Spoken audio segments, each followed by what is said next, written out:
আসসালামু আলাইকুম। আজকে আমি আপনাদের দেখাবো সকালবেলা আমি কি রান্না করেছি। তো সকালে আমি আজকে আমার পছন্দের খাবারটা রান্না করেছি।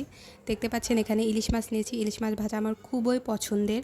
আর সাথে যদি খিচুড়ি হয় তাহলে তো কথাই নাই।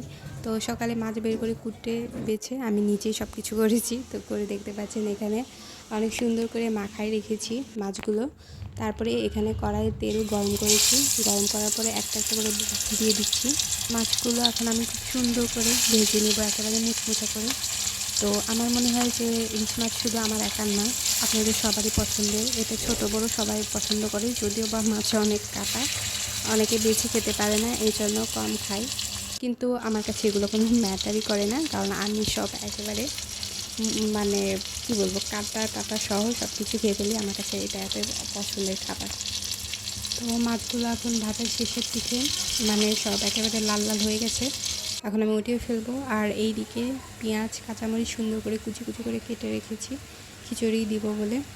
আর ডাল চাল এসব কিছু আগে থেকে ধুয়ে রেখেছি। তারপরে কাঁচামরিচ পেঁয়াজ হলুদ লবণ আর খিচুড়িতে যা যা মানে মশলা দিতে হয় আর কি, সব কিছু এখানে আমি দিব।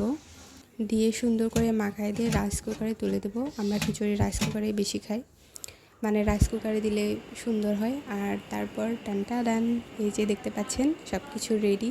পেঁয়াজ কাঁচামরিচ লেবু, সাথে মুচমুচে ইলিশ মাছ ভাজা আর গরম গরম খিচুড়ি। এটা আমার খুবই পছন্দের, আশা করি আপনাদেরও ভালো লাগবে।